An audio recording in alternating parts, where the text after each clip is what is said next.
Mionet, wat skiet ons vandag? Panadu. En wat is dit vir jou? Dit is my eerste single wat ons release. Dit gaan oor, dis deur 'n break-up gegaan en ek kort net so 'n bietjie panade om die pyn te verlig. Gee my panade vir die pyn.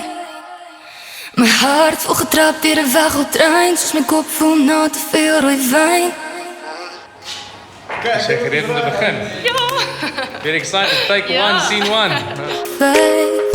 Toe jy sê dat ons moet praat, nou lyk noorde kom dit uit, lyk my ons gaan als wegsmy.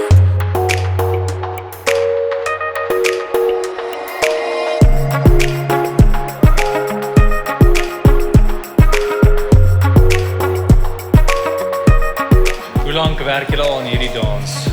Ons het 3 dae geoefen aan die dans met Dit- prys. Ja. So 3 dae. I think julle almal kan high fives all round, guys. I think Gee my panade vir die pyn. My hart vol getrap deur 'n weggotrein, soos my kop vol na te veel rooi wyn. Panade vir die pyn. Daar is Vertel my gou 'n bietjie, wat se rol speel die kleure in hierdie video? So die panade boksie is ons ligblou, rooi en wit. So ons wou vir die monochrome look gaan, maar 'n bietjie anders te maak, so toe gaan ons vir rooi, blou en wit. En so jy sê julle execute hom reg so ver. O, verseker.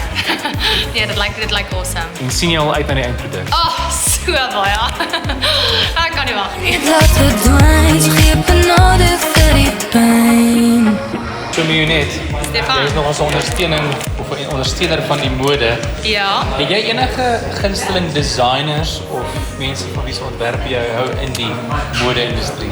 Wel, as dit by rokke kom, is Silver Swallow Designs, ja. En Zara natuurlik. Niemand kan verkeerd gaan met Zara nie. Awesome. Ja. And what are you wearing today?